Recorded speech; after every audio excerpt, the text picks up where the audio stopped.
What's up, guys? It's your boy Luis Torres, and today we're going to try out the Pepers Pedal TC Electronics Parametric EQ clone, which is called the Dirty Tree. Filthy little thing. So if you guys listen to Meshuggah or have the Fortin 33 or the Fortin Grind, then you already know that those pedals are based on the original TC Electronics Parametric EQ.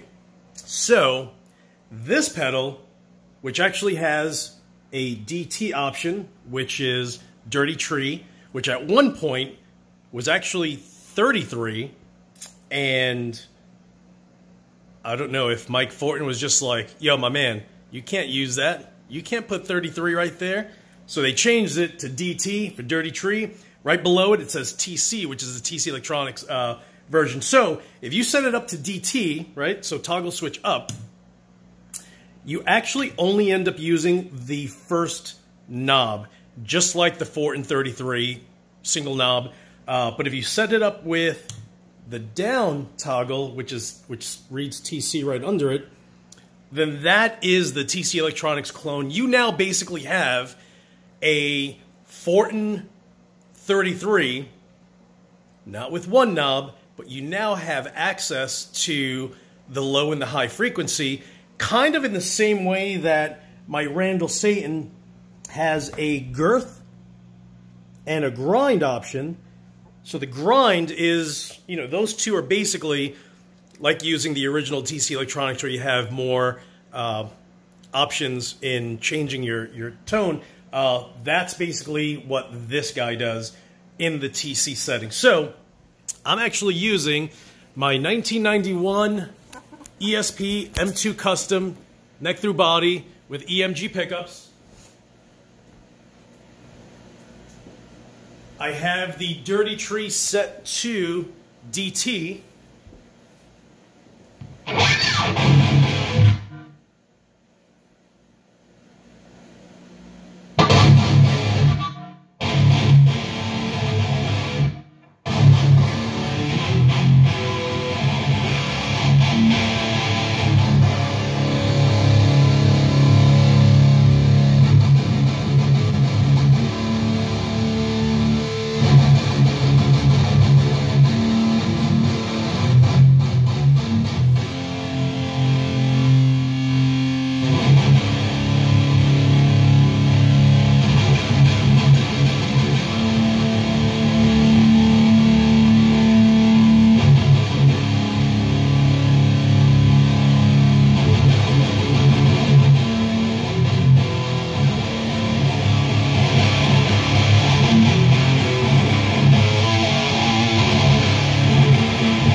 So here's the one thing, is that Pepers Pedals, they're based in New Zealand.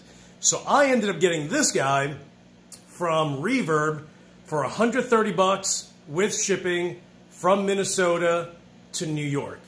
So I need to give a huge shout out over to Jordan McKenzie, that's my boy, dude. I love Jordan.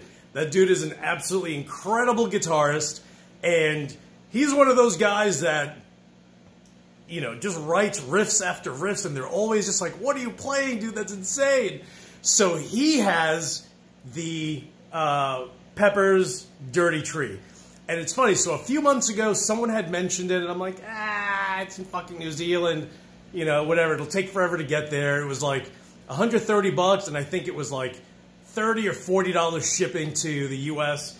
So this guy, actually, I bought it from him. He wanted $130 with 10 or 15 shipping, and I was like, nah.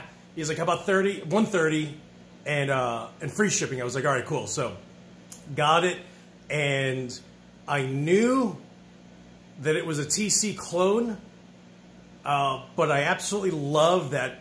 Seriously, for $130, as crazy as it sounds, it is the Fortin 33 on one side, and I'm talking about it's the Fortin 33. I have two Fortin 33s right now. At one point, I owned 3 about a year and a half ago, at the same time that I also owned 2 Fortin Grinds. This pedal is the Fortin 33 on one end. On the other end, like I said, the 33, it's just one frequency. You know, you adjust it, and it's one knob. There's nothing much that you can do with it, to the point that you kind of feel at times like, I wish I had, you know, the ability to play around with it, which is why I think the blade may be the equivalent of the original TC Electronics Parametric EQ. But this, not only do you have the Fortin 33, but you also have the ability to change the frequency. You have the high and the low, and it's literally, you can customize it any which way you'd like. And unlike buying a TC Electronics Parametric EQ that'll run you $300, dude, for $130, you basically have two pedals. It's sick. So if you're trying to get that sound and you don't feel like spending $225 on a 33 and then $225 on a blade, listen, I love Mike Fortin. The things that he creates are absolutely amazing. They're modern.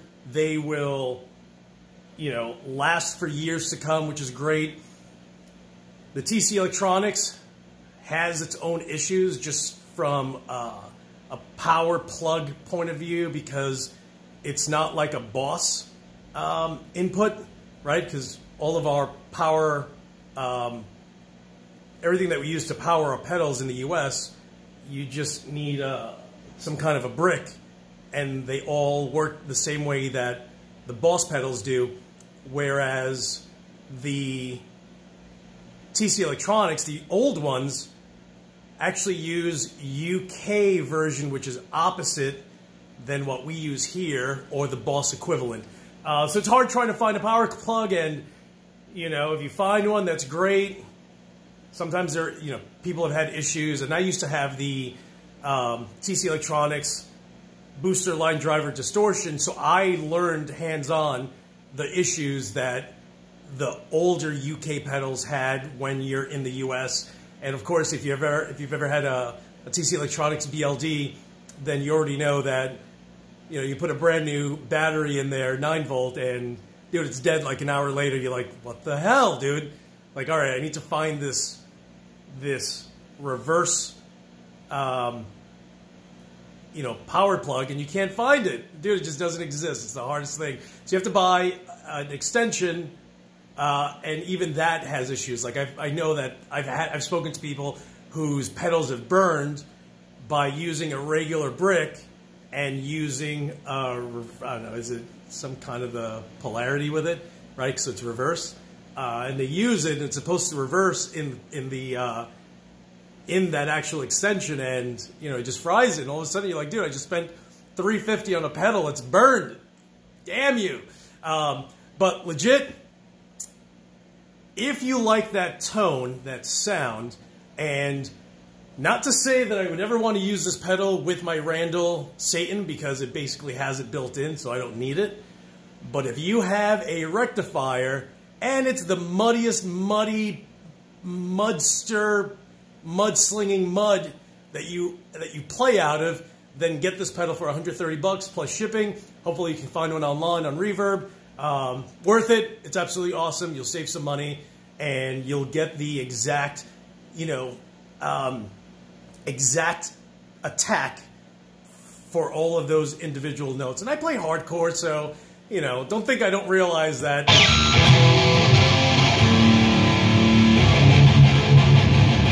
It's so much easier, dude. Like, I feel like I play bullshit metal, and some of you guys are like Tosin Abasi, with all your single note attacks, and that's sick, dude. And I try to practice it, but I'm terrible at it, but slowly but surely, right? But yeah, definitely, get this pedal again if you have or feel that your amp is very muddy. My Randall Satan is incredible. The Mesa rectifier, whether you have a single, dual, or triple, you already know you get mud on your face the entire time that you're playing. That thing saves you money, and you end up with incredible tone that you can adjust. That's the key. I think that's the key, is being able to, play around with that spectrum, that frequency that you're stuck with using the Fortin Grind or the Fortin 33. But if you love the grind and the 33 and you want to adjust it, then you either have to get the blade. So now we're talking about 700 bucks, So we're looking at $225 each plus shipping. And hopefully you're not in the UK, because you're going to pay 50 bucks just for shipping. So in the US, it's about 15 bucks. So each pedal is about $250. If you get 3 of them, that's $750. You're talking about the 33, the grind, and the blade, because the blade has, the additional knobs that you can play around with. So you're at $750. This guy's $130. So even if you get it from Pepers Pedals in New Zealand, if you're in the US, you're going to spend 30 bucks on shipping. You're still saving money than buying any Fortin pedal, period. Is it cool to have a Fortin pedal? It's that day and age. If you don't have a Fortin pedal, then you should just go back to sleep, right? At least that's kind of where everyone is right now. But if you're just like, son, my shit sounds just like your shit, and I saved enough money that I can go and get myself some pizza. A shitload of pizza. So, but yeah, definitely check it out. If you get the chance, you get to buy it locally somewhere in the US, you're going to save some money on shipping. But don't wait. You're still saving, legit, even if you get it from the company in New Zealand, and big deal. I think he sells it for $129 plus 30 shipping. So you're at $160. Legit, you're still saving money, and you're getting the tone that you want, and you can play with it and figure out what you want based on your own little ears and, what you like. And, and if you record, you can use it and have 2 different tones from one pedal. All right, guys, listen, thank you so much for watching. You guys are the absolute best. If you haven't subscribed, hit right here. If you're on Instagram, follow me, @LewisTorres. Check out Jordan McKenzie. You can actually just go into any of my music-related clips, and you'll see the Viper Bacon right there. Or Jordan, is it the Bacon Viper? I think it's the Viper Bacon. So he's out in Canada. Yes, and thank you again, you guys. Hit the subscribe, and as usual, I'll talk to you guys soon.